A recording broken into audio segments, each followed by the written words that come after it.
अगर तो अभी जो पाकिस्तान में हो रहा है वो आपको समझ में आ गया तो आपको पाकिस्तान में सियासत समझ में आ जाएगी। इस चैनल पर 1947 से लेकर हर एरा की हमारे पास वीडियोस हैं जो आपको समझाती है कि एक एलीट स्टेटस को इस्टेब्लिशमेंट है, वो मिलिट्री, ब्यूरोक्रेसी, एलीट उस सब का हिस्सा है। अभी IPPs का भी इशू आया है तो आपको समझ में आई है कि किस तरह फाइनेंशियल एलीट जो है, जो मेनली नॉर्थ पंजाब और कराची में सिचुएटेड है, वो भी कैसे इन्वॉल्व हैं कि वो गवर्नमेंट के साथ मिलकर एक परमानेंट इस्टेब्लिशमेंट बनाई हुई है जो पाकिस्तान में चीज़ों को कंट्रोल करती है, रेंट सीकिंग करती है, इकोनॉमिक एक्सप्लॉयटेशन करती है, रिसोर्स एक्सट्रैक्शन करती है, उससे अमीर होती है और आवाम जो है वो पिसी रहती है।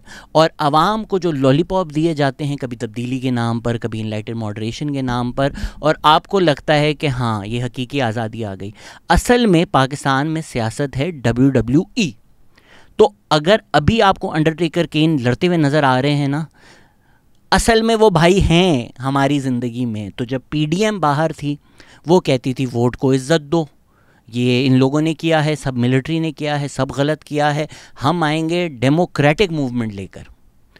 उनको मिलिट्री से जूते पड़ रहे थे। आज PTI दूसरी तरफ है जो कह रही है हम डेमोक्रेटिक हैं। जो उस टाइम वोट को इज़्ज़त दो था वो आज बूट को इज़्ज़त दो हो गई। जो उस टाइम बूट को इज़्ज़त दो था PTI, मेरी नज़र में वो अभी भी बूट को इज़्ज़त दो है ही।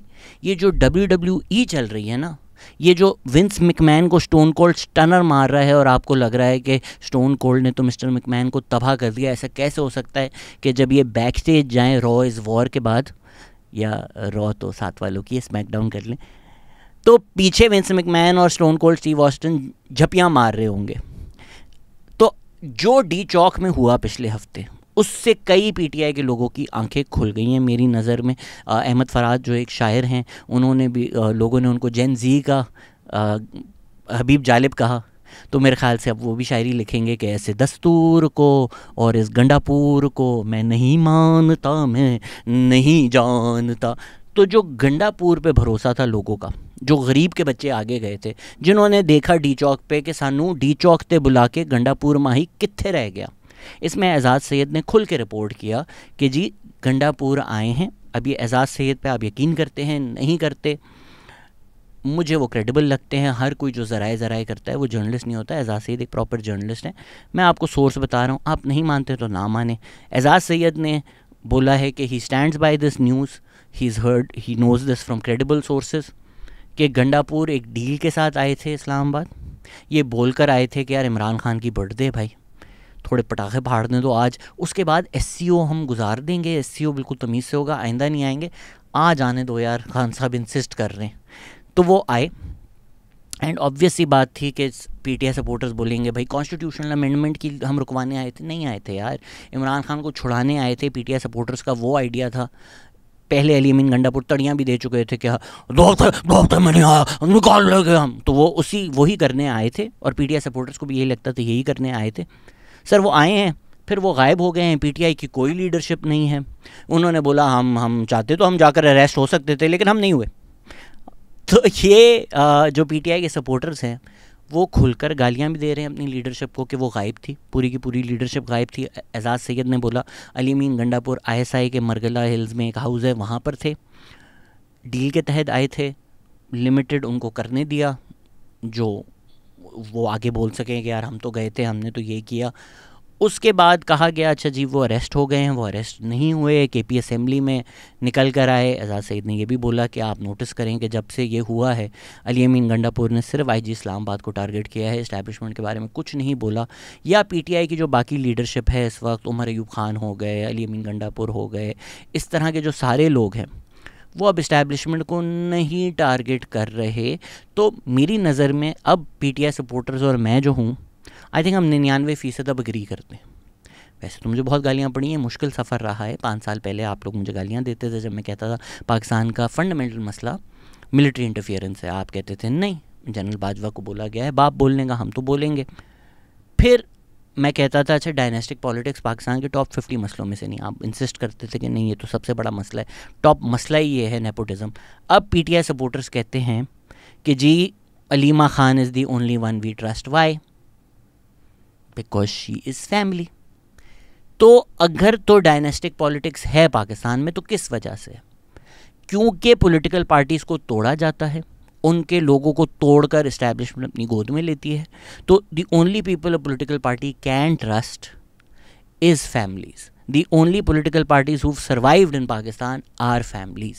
पीपीपी ज़िंदा रही क्योंकि जुल्फ़िकार अली भुट्टो को टांगने के बाद पहले नुसरत भुट्टो, फिर बेनज़ीर भुट्टो ने मूवमेंट्स चलाई। नवाज़ शरीफ जब जेल में थे, मरियम नवाज़ ने मूवमेंट चलाई। ये डायनेस्टिक पॉलिटिक्स नहीं है, ये हमारी पॉलिटिक्स की एक मजबूरी है। चौधरी निसार एक हाई अप पोजीशन पे थे पीएमएलएन में, अगर नवाज़ शरीफ उनको ट्रस्ट करके पीएमएलएन दे देते तो क्या होता? जुल्फ़िकार अली भुट्टो के साथ जो लोग थे उन्होंने ज़ियाउल हक की गवर्नमेंट में आके पोजीशंस नहीं ली।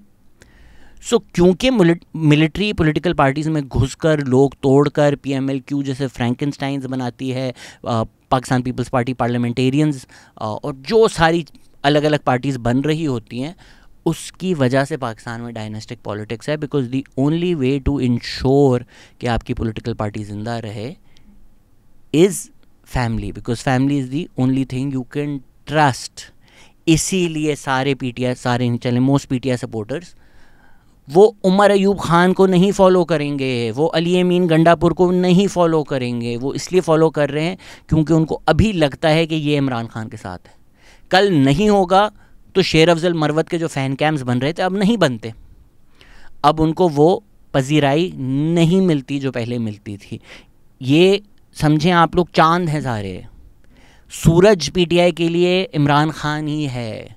और इनको गालियां देने से ये नहीं प्रूव होता कि कल्ट नहीं है, बिकॉज सूरज इमरान खान है। ये तो चांद है ना, जो उसकी रोशनी में आपको लग रहा है कि ये रोशन है और आप इनको वाह वाह कर रहे हैं। कल को इमरान खान इन पे थूकेगा तो आप भी थूकेंगे। जिस तरह पीटीआई लीडर्स, मैं आपको सालों साल बताता था उनकी असलियत, तो आप मुझे बुरा भला कहते थे। आज पीटीआई वाले, जिन जिन पीटीआई लीडर्स ने पीटीआई छोड़ी है, मुझसे ज़्यादा आगे बढ़कर उनको गालियाँ दे रहे होते हैं। फवाद चौधरी हैं, फवाद चौधरी पीटीआई लीडर्स को बुरा भला कह रहे होते हैं, पीटीआई लीडर्स फवाद चौधरी को बुरा भला कह रहे होते हैं। तो ये इमरान खान की फेम उसको यूज़ करते हुए जिन लोगों ने अपनी आइडेंटिटीज़ बनाई है, शहबाज गिल को मेरे ख़्याल से हस्बे हाल पे आप साइड कमेडियन ना बिठाता कोई, उसकी औकात इसलिए है क्योंकि वो इमरान खान।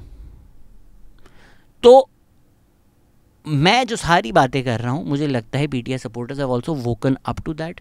दे हैव रियलाइज दैट पिछले कोई 2 साल 3 साल एक क्रैश कोर्स था पाकिस्तान में, पॉलिटिकल साइंस में, पाकिस्तान की पॉलिटिकल हिस्ट्री में, जो वो ले चुके हैं। मेरे ख्याल से अब बस जो 1% डिसएग्रीमेंट हमारा रहता है, मोस्ट रीज़नेबल सपोर्टर्स जो हैं, आप और मैं ऑलमोस्ट सेम पोजीशन पर है। आप कहते हैं 2024 के जो इलेक्शंस थे वो रिग्ड थे, वो मिलिट्री ने कंट्रोल किए, वो एक सिलेक्टेड गवर्नमेंट हम पर इंस्टॉल की गई, ये अनइलेक्टेड लोग हैं, इनकी लेजिटिमेसी नहीं है, ये फैशिस्ट टैक्टिक्स यूज़ करते हैं। मैं आपसे 100,000% एग्री करता हूँ। मैं ये भी बोलता हूँ कि 2018 में भी यही हुआ। And most reasonable PTI supporters now also agree कि यार 2018 में भी पीटीआई इस तरह आई थी, बट अब उसको पीछे छोड़ दो, अब उसकी बात ना करो, आगे बढ़ के हम आगे आज का देखें ना। मोस्ट रीजनेबल पीटीआई सपोर्टर्स अब ये नहीं आर्ग्यू करते कि अच्छा 2018 में इमरान खान गोदी में बैठ के सिलेक्ट होकर नहीं आए थे, अब वो मानते हैं कि ये हुआ था। अब जो हमारी डिसएग्रीमेंट है ना, वो पहले आपको मैं किसी और पे रख के समझाता हूँ ताकि आपको एक दफ़ा इशू समझ में आ जाए, फिर जो उसके पर्टिकुलर्स हैं वो हम डिबेट कर सकते हैं। इस वक्त बलूचिस्तान में किसकी गवर्नमेंट है? कहने को तो पीपीपी की गवर्नमेंट है ना, लेकिन हम सबको पता है सरफराज बुख्ती पीपीपी के तो नहीं है, इस्टेब्लिशमेंट के हैं। बलूचिस्तान में एक लेजिटिमेट मूवमेंट है जिसमें महारंग बलोच बहुत पॉपुलर हैं, महारंग बलोच के पीछे लोग हैं, उन पर क्रैकडाउन हो रहा है, उनको उनकी लेजिटिमेट डिमांड्स को ना सुना जाए, बलूचिस्तान के अवाम को उनका मैंडेट ना दिया जाए। इसीलिए एक सिलेक्टेड हुकूमत बलूचिस्तान में लगाई गई है सरफराज बुख्ती की, जिसको पॉलिटिकल लेजिटिमेसी दे रही है पीपीपी, इस्टेब्लिशमेंट को पॉलिटिकल कवर दे रही है पीपीपी। यही चीज़ अगर आप सिंध में रखकर समझें, सोचें, सिंध में सिंधी नेशनलिज्म नहीं बढ़ता या एक anti establishment popular Sindhi nationalist Sindh में मूवमेंट नहीं चलती, बिकॉज पीपीपी एग्जिस्ट, जो स्टेट का एक कनेक्शन है सिंध में। महारंग बलोच अभी time magazine 100 most influential people की सेरेमनी के लिए जा रही थी, तो उनको एयरपोर्ट पे रोक लिया गया, बोला वो ECL पर हैं। पहले समी दीन बलोच के साथ भी ये हुआ था, फिर महारंग और समी गाड़ी में थी, तो जो एयरपोर्ट के ऑफिशियल्स हैं उन्होंने उनको हरास किया, उनसे बदतमीज़ी की, फिज़िकली उनको हरास किया गया। तो किसकी गवर्नमेंट है सिंध में? ये कराची में हो रहा है ना। किसके अंडर आते हैं ऑफिशियली लोग? होने को हम सबको पता है कि यार PPP और महारंग बलोच का तो फड्डा नहीं है ना, इस्टेब्लिशमेंट और महारंग बलोच का फड्डा है। लेकिन PPP पॉलिटिकल कवर दे रही है। मैं उनको डिफेंड नहीं कर रहा, मैं आपको उनकी कंप्लिसिटी समझा रहा हूँ कि वो कंप्लिसिट हैं, वो इस्टेब्लिशमेंट को कवर दे रहे हैं इस चीज़ में। इसीलिए बलोच प्रोटेस्ट अगर कराची प्रेस क्लब के बाहर होती है तो सिंध पुलिस जाती है। इसी तरह पश्तून तहफ़्फ़ुज़ मूवमेंट का अगर हम जिक्र करें तो वो शुरू हुई महसूद तहफ़्फ़ुज़ मूवमेंट की।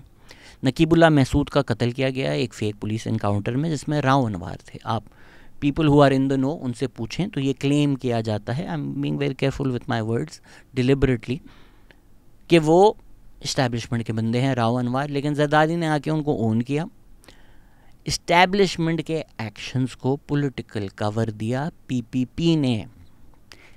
इस तरह गवर्नमेंट्स चलती हैं, इस तरह गवर्नमेंट्स इंस्टॉल होती हैं, इसीलिए उनको ऑपरेट करने दिया जाता है। अली आफ्ताब सईद ने बड़ी खूबसूरत बात की कि भाई PTM अगर बैन हो रही है और PTI को खैबर पख्तूनख्वा दिया हुआ है तो भाई इसीलिए है ना कि यूटिलिटी है। वही बात है यार, तो PTI की एक यूटिलिटी है। अब क्योंकि आपको ये बातें क्लियर समझ में आ गई होंगी PPP पे रखकर, अब इन्हीं बातों को एग्जैक्ट सेम आप PTI पे रखकर खैबर पख्तूनख्वा को समझें। खैबर पख्तूनख्वा में एक पॉपुलर पश्तून तहफ़्फ़ुज़ मूवमेंट है जिनके लेजिटिमेट डिमांड्स थे कि भाई चेक पॉइंट्स पे हमें जलील किया जाता है, हमें पश्तून होने पर हमारे खिलाफ स्टीरियोटाइपिंग होती है, पुलिस हमें मारती है, हमारे लोग मिसिंग करती है। वो डिस्कस भी हुए, उसमें कुछ चेक पॉइंट्स कम भी हुए। लेकिन जब खर कमर मैसेकर हुआ एक चेक पॉइंट के ऊपर, किसने डिफेंड किया आकर इस्टेब्लिशमेंट को? किसने आके PTM को टेररिस्ट बोला?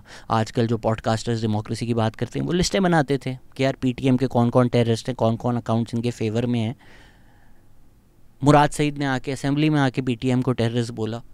तो जिस तरह बलूचिस्तान में PPP पॉलिटिकल कवर दे रही है, उस तरह खैबर पख्तूनख्वा में PTI इस्टेब्लिशमेंट को पॉलिटिकल कवर दे रही है कि एक पॉपुलर पश्तून नेशनलिस्ट मूवमेंट जो है, जो इस्टेब्लिशमेंट की नज़र में एंटी स्टेट है, मेरी नज़र में एंटी इस्टेब्लिशमेंट है, जेन्युइनली PTI की तरह नहीं फेक WWE वाली,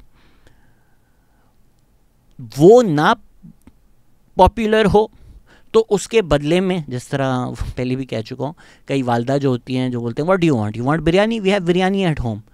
PTI खैबर पख्तूनख्वा वाले लोगों को दिया गया है कि क्या चाहिए आपको, पश्तून नेशनलिज्म चाहिए ना, we have Pashtun nationalism at home. Ali Amin Gandapur ले लो। अली अमीन गंडापुर पश्तून नेशनलिज्म को कोऑप्ट कर रहे हैं ताकि जो एक जेन्युइन मूवमेंट है जिसमें अवाम पॉपुलर है, जिनकी बातें पॉपुलर हैं, वो आपको अली अमीन गंडापुर में मिल जाए। ये इस तरह है जिस तरह बहरिया टाउन का आईफिल टावर है। आप PTI को बहरिया टाउन का आईफिल टावर समझें, और ये बहुत अच्छी एनालॉजी है मेरी नज़र में, क्योंकि बहरिया टाउन से 190 मिलियन पाउंड भी तो चल रहे हैं ना। तो आज से तो मेरे ख्याल से मैं PTI को बहरिया टाउन का आईफिल टावर बोलूँगा कि लोगों ने बोला भाई सानू आईफिल टावर चाहिए है। मलिक रियाज ने बोला ए लो, अब जाके आप तस्वीरें भी खिंचा रहे हैं और आप बोल रहे हैं हकीकी आज़ादी हमें मिल चुकी है। तो पश्तून जिस तरह सिंधी नेशनलिज्म PPP नहीं है, PPP उसको कोऑप्ट करती है, उसको इस्तेमाल करती है वोट्स के लिए, पॉपुलैरिटी के लिए, but end of the day PPP elite establishment status को हटाएगी नहीं। पश्तून नेशनलिज्म को PTI ने कोऑप्ट कर लिया है और स्टेट को बोला है कि देखें इस वजह से हमारी पॉपुलैरिटी है, हम इसको संभाल सकते हैं, हम इनको दूसरी तरफ जाने से रोक सकते हैं। और इन्होंने खैबर पख्तूनख्वा के लोगों को भी बोला है कि देखो हम तुम लोगों की आवाज़ है। जबकि आप तारीख़ देखें, मंजूर पश्तीन को एंटी स्टेट कहा जाता है। मंजूर पश्तीन ने भी एक स्पेस में उस चीज़ को डिफेंड भी किया कि भाई आप अफ़गान फ्लैग्स की अगर हमारी बात कर रहे हैं तो कितनी सारी प्रोटेस्ट हैं जिसमें नहीं होता, आप कौन सा उनको हक नहीं देते। और इतनी क्या नफ़रत है अफ़गानिस्तान से, अगर फ़लस्तीन के फ़्लैग्स लगे हुए हैं और मुल्कों के फ़्लैग्स प्रोटेस्ट में लगे हुए हैं, तो अगर अफ़गानिस्तान का फ़्लैग है भी तो उसमें क्या मसला है। जबकि हम अगर हमारी तारीख़ में पॉलिसीज़ देखें अफ़गानिस्तान में, वो तो पाकिस्तान की पॉलिसीज़ रही हैं ना। मंजूर पश्तीन ने तो नहीं जाकर चाय पी वहाँ पर। तो अफ़गान लोगों से अगर एक कनेक्शन है करतारपुर पर अगर इंडिया पाकिस्तान मिठाइयाँ बांटें तो इसमें हमें बुरा नहीं नज़र आता, जबकि हमारी पाक स्टडीज़ में हमारा इटर्नल दुश्मन इंडिया है। पर करतारपुर पे नवजोत सिंह सिद्धू, इमरान खान गले मिलें, इशू नहीं है। पाकिस्तान इंडिया के क्रिकेट मैचेस हों तो उसमें एक भाईचारा हो, पाकिस्तान इंडिया के फ्लैग्स हों, इशू नहीं है। लेकिन अगर मंजूर पश्तीन अफ़गानियों से मिल ले या अफ़गान लोगों के साथ एक सॉलिडारिटी दिखाए तो वो आपको चीज़ बुरी लगती है। क्यों? उनका एक कनेक्शन नहीं हो सकता, उनका एक कल्चरल कनेक्शन उन लोगों के साथ नहीं हो सकता। टर्की के फ़्लैग्स हो सकते हैं, फ़लस्तीन के फ़्लैग्स हो सकते हैं, तो अफ़गानिस्तान का अगर फ़्लैग है भी तो क्या इशू है? ऑब्वियसली इसमें अगर फ़्लैग्स की तौहीन की जाती है, जिस तरह जर्मनी में एक एम्बेसी में पाकिस्तान का फ़्लैग उतारा गया और कहा गया कि अफ़गान नेशनल ने किया है, ये बेअदबी है, ये बेशर्मी है, इसको क्रिटिसाइज़ करना चाहिए। आप ये हरकतें जो हैं ये कोई नहीं डिफेंड कर रहा। एक बहुत पहले का वाक़या आया था कि पीटीएम की एक रैली में पाकिस्तान का फ़्लैग लिया गया तो उस पर फिर मसले हुए। फ़रहान विर्क हमारी पॉडकास्ट पर आए थे, उसमें हमने डिस्कस किया तो फ़रहान विर्क ने बोला वही स्टंट के मास्टरमाइंड थे, उन्होंने ही ये स्टंट बनाया था। तो इस तरह के स्टंट्स किए जाते हैं। जहाँ तक ये आइडिया है कि वो एंटी स्टेट है क्योंकि वो नारे मारते हैं, जो दहशत गर्दी है वाला नारा है, ये पीटीआई की रैलीज़ पे भी हुआ है। ये जब पीडीएम थी उन्होंने भी जनरल बाजवा, जनरल फैज़ का नाम लेकर क्रिटिसाइज़ किया था। जो पीटीआई ने पिछले कुछ सालों में बोला है जनरल आसिफ मुनीर का नाम लेके, आईएसआई के लोगों का नाम लेके, इतना तो पीटीएम ने कभी भी नहीं किया। इस हद तक तो वो कभी भी नहीं गए। तो बैन किसको किया गया? अभी पीटीआई की प्रोटेस्ट हुई, उसमें एक पुलिस वाला भी मरा। अब ये डिबेट होती रहेगी। जो न्यूज़ में आया है, जो सोर्स उन्होंने बोला है कि एक न्यूज़ आउटलेट ने रिपोर्ट किया है, गालिबन जियो है, कि प्रोटेस्टर्स ने एक पुलिस वाले को टॉर्चर करके मार दिया गया। एक वीडियो लीक हुई जिसमें वो जो पुलिस ऑफिसर मरे हैं उनके बेटे हैं, उनको सीक्रेटली रिकॉर्ड किया जा रहा है। तो उन्होंने बोला कि भाई उनको एज़मा था, तो वो टीयर गैस ये वो उसकी वजह से हार्ट अटैक आया है। अब जो फैक्ट्स हैं वो ये हैं कि ऑफ कोर्स इस्लामाबाद पुलिस ने रोकने के लिए भी टीयर गैस किया। Again everything that is wrong should be condemned. हम पता नहीं क्यों साइड लेना शुरू हो जाते हैं। इस्लामाबाद ने अगर सड़कें खोदी वो भी गलत था, पीटीआई वालों ने दरख्त जलाए वो भी गलत था। तो इस्लामाबाद पुलिस ने टीयर गैस किया, साथ ही साथ अली अमीन गंडापुर अपने साथ खैबर पख्तूनख्वा की पुलिस लेकर आए थे जिन्होंने इस्लामाबाद पुलिस पर टीयर गैस किया। ये सारी चीज़ें अब इन्वेस्टिगेट भी हो रही हैं। खैबर पख्तूनख्वा पुलिस के लोग निकाले भी जा रहे हैं। ये सवाल भी उनसे हो रहा है कि खैबर पख्तूनख्वा की टीयर गैस इस्लामाबाद पुलिस पे क्यों की जा रही थी। तो जो सारी वहाँ टीयर गैस थी वो इस टाकरे की वजह से थी। तो अगर इस्लामाबाद पुलिस का कोई ऑफिसर टीयर गैस से मरा है, ऑब्वियसली वो एग्जैक्ट टीयर गैस यहाँ से आई वहाँ से आई पता करना मुश्किल है, but it's unfortunate and it's sad. तो जो लोग सेलिब्रेट कर रहे हैं, ये सैयद मुजम्मिल शाह की वीडियो जो थी उस पर उसने ट्वीट्स भी दिखाई, पोस्ट भी दिखाई जिसमें सेलिब्रेट किया जा रहा है इस डेथ को, that is disgusting and that needs to be condemned across the board. But PTM ने तो इस तरह रावलपिंडी पे हमला नहीं डाला, पीटीएम ने तो इस तरह इस्लामाबाद में हमला नहीं डाला। तो WWE देखें आप कि पीटीआई की हुकूमत हो तो पीटीएम के लीडर्स मरे, अली वज़ीर जेल में हो, पीडीएम की हुकूमत हो तो पीटीएम के लीडर्स मरे, अली वज़ीर जेल में हो। असल जो मसले मसाइल हैं वो कुछ नहीं बदलते, पर आपको on the face of it lollipop anti establishment की दे दी जाती है कि जिस तरह विंस मैकमैन एरिक बिशॉफ को ले आए थे और आपके नज़र में अलायंस वर्सेस WCW हो रहा था, इमरान खान और इस्टेब्लिशमेंट की वो जंग है कि आपको लग रहा है एरिक बिशॉफ है, बट असल में विंस मैकमैन WCW ख़रीद चुके हैं। और इतना आपको ना प्रेशर कुकर के अंदर ही एग्ज़िट देना पड़ता है कि लोगों का जो गुस्सा है वो निकलता रहे, उस गुस्से को एक जगह मिल जाए ताकि वो गुस्सा कोई जेन्युइन मास मूवमेंट ना बन जाए। ऐसा ना हो कि बलूचिस्तान में महारंग बलोच, खैबर पख्तूनख्वा में Pashtun Tahaffuz movement, farmers movement across Pakistan, ये सब मिल जाएं। You want biryani, we have biryani at home, Bahria Town, Eiffel Tower, Pakistan Tehreek Insaf. I am happy कि पीटीआई सपोर्टर्स को भी अपनी पार्टी की असलियत अब नज़र आ रही है और वो खुलकर क्रिटिसाइज़ कर रहे हैं। जो मैं कह रहा हूँ कि 99% हम एग्रीमेंट में आ चुके हैं, 1% जो है मेरे ख्याल से पीटीआई सपोर्टर्स को अब तक लगता है कि हमारी पार्टी ऐसी है, ये कर रही है, एस्टैब्लिशमेंट के साथ मिली हुई है। खान ऐसा नहीं है। तो बस ये एक फ़र्क रह गया है, वो गलत फहमी भी कभी ना कभी आपकी दूर हो जाएगी। आप देख लेना कि स्टेट पीटीआई को कैसे ट्रीट करती है और पीटीएम को कैसे ट्रीट करती है। अभी 3 पीटीएम के लोग मरे हैं, न्यूज़ में भी नहीं आया होगा, ज़्यादा कोई ख़बरें भी नहीं आई होंगी उसकी, ना किसी ने कोई खुलकर बात की होगी। मेरे जैसे लोग या सैयद मुजम्मिल शाह जैसे लोग जिनको आप इस्टेब्लिशमेंट के टाउट बोलते हैं, अगेन ये बाइनरी थिंकिंग आपकी करती है ना कि खान इस्टेब्लिशमेंट के ख़िलाफ़ है तो जो खान को क्रिटिसाइज़ करता है वो इस्टेब्लिशमेंट के साथ है। इस तरह बाइनरी होती नहीं है, क्योंकि पीटीएम में आपको नज़र आ जाएगा कि यार पीटीआई को सालों साल से पता है कि यार आना हमने सिलेक्ट होकर ही है, इस्टेब्लिशमेंट से ही बातें कर कर आना है, डील ही करनी है, डील के लिए वो इतनी मेहनत कर रहे हैं इतने सालों से। तो जो रेड लाइंस हैं Bloch, Mahrang Bloch, Pashtun Tahaffuz movement, वो उन्होंने नहीं क्रॉस की। इवन जब मोहसिन दावर को गोली लगी तो शहबाज गिल जैसे लोग उसका मजाक उड़ा रहे थे, जबकि मोहसिन दावर को गोली लगी अपने फॉर्म्स लेने के लिए, जो पीटीआई के इशू है, इलेक्शन फ्रॉड है, लेकिन उन्होंने भंगड़े डाले। आज भी पीटीएम जब बैन हुई तो मोहसिन दावर की जो एक पिक्चर थी, अच्छा मोहसिन दावर पीटीएम है भी नहीं, एनडीएम है। पीटीएम इलेक्टोरल प्रोसेस में नहीं बिलीव करती, एनडीएम करती है, इसलिए मोहसिन दावर एनडीएम बनाकर पार्लियामेंट में आए थे। तो उन्होंने वीओएनसी पे एक तस्वीर ली थी, उस पे उनको ट्रोल किया जाता है। आज भाई पीटीएम के लीडर्स को मारा गया, अरेस्ट किया गया, अली वज़ीर जेल में थे, डिफेंड किया गया। पीटीआई ने बोला कि ये गद्दार हैं सारे, सही मारा इनको इस्टेब्लिशमेंट ने, बाजवा साहब हमारे अब्बू हैं। तो मोहसिन दावर ने अगर वोट दिया, जो एक पार्लियामेंट्री हक था उनका, जो एक सेलेक्टेड गवर्नमेंट थी, जो इमरान खान ख़ुद बोलते हैं कि मैं आईएसआई से पार्लियामेंट कंट्रोल करता था, जो उनके एलाइज चौधरी परवेज़ इलाही जिनको इन्होंने प्रेसिडेंट बना दिया, कहते हैं फ़ौज नैपियाँ तक बदलती थी इनकी। तो वो एक पार्लियामेंट्री प्रोसेस है कि भाई एक फ्रैंकनस्टाइन गवर्नमेंट अगर आपको बनाकर दी हुई थी तो MQM and PMLQ are free to leave if they want. तो इस्टेब्लिशमेंट ने अगर घुसा कर उनको मजबूरन डंडे पे, जो इमरान खान भी तस्लीम कर चुके हैं और वो एलाइज भी तस्लीम कर चुके हैं, MQM भी बोल चुकी है, PMLQ भी बोल चुकी है, तो तीनों जो एलाइज थे वो तीनों मान चुके हैं कि भाई फ़ौज के डंडे पे हम एलाइ थे। वो डंडा जब हटा, वो जब गोदी से इमरान खान को उतारा तो वो गवर्नमेंट वैसे ही गिर गई। तो VONC जो है वो डेमोक्रेटिक था। इमरान खान की ये कोशिश कि एक झूठ की बिना पे पार्लियामेंट को मैं डिज़ोल्व कर दूँ, वो अनडेमोक्रेटिक था उसमें, तो उसको ट्रोल किया जा रहा है। और आज भी पीटीआई वाले कहते हैं भाई पीटीएम वाले गद्दार हैं, हम ऐसे नहीं हैं। इसमें थोड़ी आपको लॉलीपॉप दे दी जाती है, ठीक है, जो चीज़ अच्छी है मैं अच्छी है उसको अप्रिशिएट करूँगा। ओवरऑल मेरी यही फ़िलॉसफी है जो मैं आपको बता रहा हूँ, मेरे यही आइडियाज़ हैं।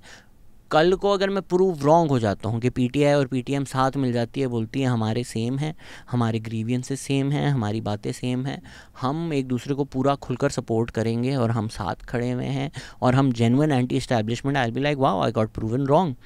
I don't think that is true, because even जब पीडीएम चल रही थी तो मोहसिन दावर उसका हिस्सा थे भी या नहीं थे। क्वेटा की जब पीडीएम की वहाँ पर हुई रैली हुई या जलसा हुआ, उसमें मोहसिन दावर को डिसइनवाइट किया, स्टेज पे नहीं बोलने दिया गया। उस वक्त मेरा एक ट्वीट आया था कि ये पीडीएम सिलेक्टेड होने की एक मूवमेंट है। ऑब्वियस हो गया था ना कि भाई आपने अगर एंटी इस्टेब्लिशमेंट हैं, आप चीफ़ ऑफ आर्मी स्टाफ के बारे में कह रहे हैं, तो किसके कहने पे मोहसिन दावर को आपने डिसइनवाइट किया? उस वक्त मरियम नवाज़ ने मुदस्सर नारू के जो बेटे हैं उमर नारू, उनको गोद में उठा के तस्वीर भी खिंचाई थी। पावर में आकर कुछ किया उन्होंने, छुड़वाया मुदस्सर नारू को? नहीं। तो ये स्टंट्स होते हैं पब्लिसिटी के, दिखाने के लिए। बिलावल भुट्टो की भी तस्वीर है पीटीएम लीडर्स के साथ। शुरू में इमरान खान भी एक पीटीएम के जलसे पे स्टेज पर बैठे हुए थे। तो Ali Amin, but still regardless of all of this, Ali Amin Gandapur और मंजूर पश्तीन की अभी वीडियो आई है, उसमें मंजूर पश्तीन ने बोला भी है कि आपने कहा था जो लोग हमारा साथ होंगे उनका NIC जब्त होगा। तो अली अमीन अच्छा फ़नी लगा मुझे कि अब तो अली अमीन गंडापुर खड़े हुए इनके NIC जब्त कर लिया। और मंजूर पश्तीन ने ये भी बोला कि पीटीआई के लोगों के साथ जो हो रहा है वो भी गलत है, ये भी जुल्म है। सो खुशाइन बात है, अच्छी बात है कि खैबर पख्तूनख्वा के जो चीफ़ मिनिस्टर हैं वो मंजूर पश्तीन के साथ नज़र आए हैं। बट जो मेरा ओवरऑल विज़न है, जो ओवरऑल जिस तरह मैं पॉलिटिकल सियासत को देखता हूँ, जो ये WWE वाली बात है, it still applies, right? Because again आप WWE देखें कि आपको दिखाया जा रहा है कि स्टोन कोल्ड विंस मैन एक दूसरे का कत्ल कर देंगे, लिमोजीन फाड़ देंगे। PPP के गवर्नर फैसल करीम कुंडी और अली अमीन गंडापुर का 36 का आंकड़ा रहा है। एक दूसरे को दुनिया भर की बुरी भली बातें वो एक दूसरे को कह चुके हैं। साथ ही साथ PTI की नज़र में दज्जाल वापस आ चुके हैं और वो दज्जाल मोहसिन नकवी हैं उनकी नज़र में, कि जो सारा फैशिज़म हुआ है वो मोहसिन नकवी ने किया है। अगेन जो मैं पीपीपी की सिंध में बात कर रहा हूँ, फेडरल लेवल पर मोहसिन नकवी पीएमएलएन के इंटीरियर मिनिस्टर नहीं है, तो फेडरल लेवल पर पीएमएलएन ने कवर दिया हुआ है, वहाँ पर उनकी कंप्लिसिटी है। क्यों नहीं मुझसे आज ये बोला जा रहा लफ्ज़, खैर। तो अली अमीन गंडापुर ने मोहसिन नकवी और फैसल करीम कुंडी को फ़ोन कर लिया कि आज वो मिलकर बैठते हैं। तो अमन जरगा पीटीएम का हो रहा है, पहले उनके कैंप के ऊपर अटैक किया गया, पीटीआई वालों ने बोला भाई हमने तो नहीं किया, इंटीरियर मिनिस्ट्री ने किया है। फिर एक लेटर आ गया खैबर पख्तूनख्वा की होम गवर्नमेंट का, जिसमें उन्होंने खैबर पख्तूनख्वा की पुलिस को बोला हुआ था टेक ऑल नेसेसरी एक्शन। तो आपको सामने क्या बोला जा रहा है कि भाई हम पीसफुल प्रोटेस्ट करना चाहते हैं, हम इस्लामाबाद आ रहे हैं, हम पर जुल्म हो रहा है, और अपने प्रोविंस पर पीटीएम पे जुल्म कर रहे हैं, और सोशल मीडिया बोल रहे हैं हमने नहीं किया, जबकि एक अपने गवर्नमेंट का लेटर है। इसी तरह फेडरल गवर्नमेंट ने बैन किया। सबको पता है कि जो फेडरल गवर्नमेंट है अभी वो सिलेक्टेड है, वो इस्टेब्लिशमेंट के साथ मिलकर बनाई गई है, वो इस्टेब्लिशमेंट की बी टीम है। इस पर कोई आर्गूमेंट या डिबेट नहीं है। सिर्फ मेरा डिबेट ये है कि पीटीआई बोलती है हम अलग हैं, हम आएंगे तो ऐसा नहीं करेंगे। तो ये देख लेना, मिसाल आप खैबर पख्तूनख्वा में तो पावर में है, फेडरल गवर्नमेंट बैन करती है, खैबर पख्तूनख्वा के इंफॉर्मेशन मिनिस्टर जो हैं बैरिस्टर सैफ, वो कहते हैं हम किसी जो बैंड ऑर्गेनाइजेशन है उसकी रैली नहीं होने देंगे। खैबर पख्तूनख्वा की गवर्नमेंट कहती है कि यार कोई भी ऑफिशियल अगर पीटीएम में गया और इनके साथ एसोसिएट किया तो ऐसी की तैसी हम उसकी कर देंगे। तो किसके कहने पे कर रहे हैं आप? असद कैसर जैसे लोगों ने तनकीद की पीटीएम के बैन होने पर, सलमान अकरम राजा ने प्रिंसिपल पोजीशन की वजह से की होगी, बट बाकी लोग जो कर रहे हैं वो सिर्फ दिखाने के लिए कर रहे हैं, क्योंकि पीछे क्या हो रहा है खुलकर आके तो कोई नहीं बोलेगा ना हम डेमोक्रेटिक हैं, हम बुरे लोग हैं। सामने सामने आके तो आप यही बोलेंगे ना हम डेमोक्रेटिक प्रिंसिपल्स को अपहोल्ड करते हैं, बट आपके एक्शंस बैकअप कर रहे हैं। पीपीपी पीएमएलएन पे तो डिबेट नहीं है ना, पीटीआई सपोर्टर्स की डिबेट ही पीटीआई पर है। तो पीटीआई अगर कभी खैबर पख्तूनख्वा में गवर्नमेंट में है और सारी चीज़ें वो इस्टेब्लिशमेंट के कहने पर कर रही है, ये चीज़ें पीटीआई के सपोर्टर्स को इस तरह भी वाजे हो रही हैं कि यार ये पावर में तो हैं, पर्क्स भी ले रहे हैं, प्रिविलेजेस भी ले रहे हैं, मज़े भी कर रहे हैं, सब कुछ कर रहे हैं इमरान खान के नाम पर, और इमरान खान को नहीं छुड़ा रहे। ये उनकी वजूहत हैं ये समझने के लिए कि यार ये कुछ तो गड़बड़ है यहाँ पर। मेरी नज़र में जिस तरह पीटीएम के साथ उनका रवैया है, ये समझने के लिए कि क्या गेम चल रही है चीज़ें आसान हो जाती हैं, क्योंकि आपको दिखा रहे हैं कि अंडरटेकर केन एक दूसरे का कत्ल कर देंगे, और वक्त आने पर कि व्हाट डू यू वांट अमन जरगा। अली अमीन गंडापुर ने बोला मैं लीड करूँगा, मैं सबको बुलाऊँगा। तो उन्होंने बोला अच्छा नहीं, पश्तून तहफ़्फ़ुज़ मूवमेंट का जरगा ना हो, मैं आपको करके दे देता हूँ ना। You want biryani, we have biryani at home. WWE कर लो यहाँ पर, जेन्युइन पीपल्स मूवमेंट ना हो, हम आपको दे देते हैं एक इस्टेब्लिशमेंट की ही बनाई हुई, जो कंट्रोल में रहे, जो स्टेट के पैरामीटर्स में रहे, और स्टेट से बातें कर कर रिश्ते बनाकर सेफली उसको निकाल ले। एंड फॉर द रिकॉर्ड मैं ये नहीं कह रहा कि पीटीआई को भी बैन कर दे, मैं आपको सिर्फ फ़र्क समझा रहा हूँ। पीटीआई के तो 3 लोगों को मार दिया, नहीं आई न्यूज़। खुदा ना खास्ता, अल्लाह ना करे, पीटीआई के 3 लोगों को इस्लामाबाद में मार दिया होता तो क्या होता। तो पीटीएम को मारा जा रहा है तो पीटीआई स्टेट के साथ है, मोहसिन नकवी से भी गले मिल जाती है, पीपीपी से भी गले मिल जाती है। स्टेट के एजेंडा के लिए, इस्टेब्लिशमेंट के एजेंडा के लिए, पीटीएम को दफन करने के लिए, मारने के लिए ये 4-5 लोग जो बयान दे रहे हैं उससे फ़र्क नहीं पड़ता। In the future if they prove me wrong and they stand with PTM and they से नहीं, स्टेट जो है, इस्टेब्लिशमेंट जो है वो गलत करता है और हम जेन्युइन एंटी इस्टेब्लिशमेंट होंगे, I am happy to be proven wrong. But to me it is clear what is happening, because this has been happening for a decade at this point। 2011 से पॉलिटिकल विंग बना हुआ है establishment का। पिछले 2 साल में जो आप देख रहे हैं वो एक इंट्रा इस्टेब्लिशमेंट कॉन्फ्लिक्ट देख रहे हैं, वो एक एंटी इस्टेब्लिशमेंट नहीं देख रहे। हो सकता है पीटीआई के बहुत सारे सपोर्टर्स हैं जो गलत फहमी में हैं, जो जेन्युइनली इस एलीट स्टेटस को का ख़ात्मा चाहते हैं।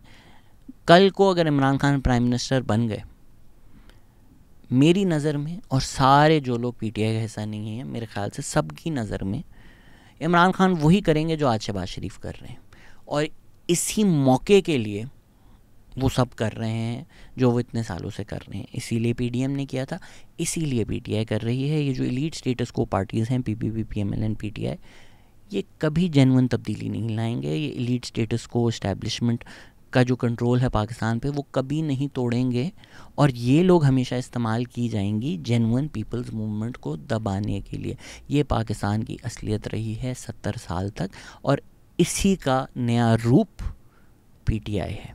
जो व्लॉगर्स, यूट्यूबर्स, पॉडकास्टर्स समझते हैं कि भाई हम डेमोक्रेसी की सच्ची आवाज़ हैं, बाकी सब टाउट्स हैं, हमें पैसे दो, खुदा का वास्ता है, हम बड़ी मुसीबत में हैं, फ्री में हमारे लिए काम करो क्योंकि हम हकीकी आज़ादी के लिए काम कर रहे हैं, ये जो सारे ग्रिफ्टर्स हैं ये सब पीटीएम के नाम पे यूँ हो जाएंगे, ये सब बलोच के नाम पर यूँ हो जाएंगे। मेरे नज़र में तो बहुत क्लियर है। देखें, आप पीएमएलएन को अच्छा करे, स्कूल मील्स प्रोग्राम करे, मैं उसको बोलूँगा खुलकर। पीपीपी पब्लिक हाउसिंग अभी अच्छी कर रहा है प्रोजेक्ट, मैंने उसको जानबूझ के प्रमोट नहीं किया क्योंकि मुझे पता है अगर मैं करूँगा, मुझे लगता है प्रोजेक्ट अच्छा है, लेकिन मैं अगर बोलूँगा तो आप लोग जियाला जियाला बोलना शुरू हो जाएंगे। तो वो अच्छा काम भी करें तो मैं नहीं प्रमोट करता इसी वजह से, बिकॉज यू विल थिंक कि मैं किसी वजह से कर रहा हूँ। वो बुरा करें तो आप उसको क्रिटिसाइज़ करो। इन चीज़ों पे ना लोगों को टाउट बोलना, या भी किसी तो रिसेंटली मुझे ट्राउट बोल दिया था, तो एक्सपोज हो चुका हूँ मैं बड़े टाइम से। साथ में रिवर्स में मैं तैर रहा था, अब लोगों को पता चल गया कि मैं तो असली में ट्राउट हूँ।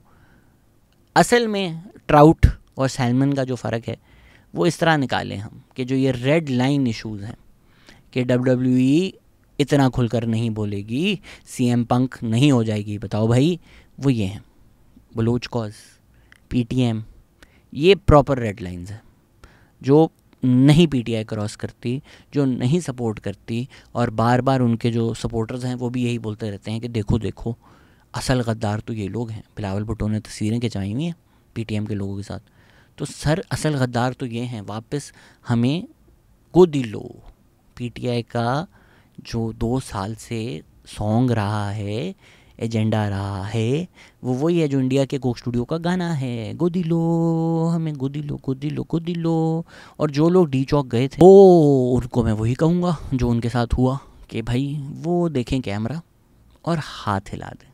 और जाते जाते मैं ये भी बता दूं कि कायद-ए-आज़म यूनिवर्सिटी में एथनिक क्लैशेस हुए हैं पंजाबी और बलोच स्टूडेंट्स के। जब मैंने पिछली वीडियो बनाई थी बलोचिस्तान और पंजाबी वाली, बड़े लोगों ने बोला नहीं ऐसा कुछ भी नहीं हुआ, आप देखें आप क्या हो रहा है। It's unfortunate, it's sad. I don't know the history of ethnic clashes at Quaid-e-Azam university, तो मैं उस पर एक डिटेल वीडियोज़ नहीं बना रहा। पहले मैं ख़ुद अपने आप को एजुकेट करूँ। लेकिन जो हो रहा है, जो सामने नज़र आ रहा है, वो हाईली कंडेमेबल है and it's highly sad that this is happening in Pakistan. हमें डायरेक्ट इंफॉर्मेशन चाहिए थ्रू खान साहब ओन माउथ। हमें खान साहब हमारे सामने चाहिए। गोदी लो हमें, गोदी लो, गोदी लो, गोदी लो हमें, गोदी लो, गोदी लो।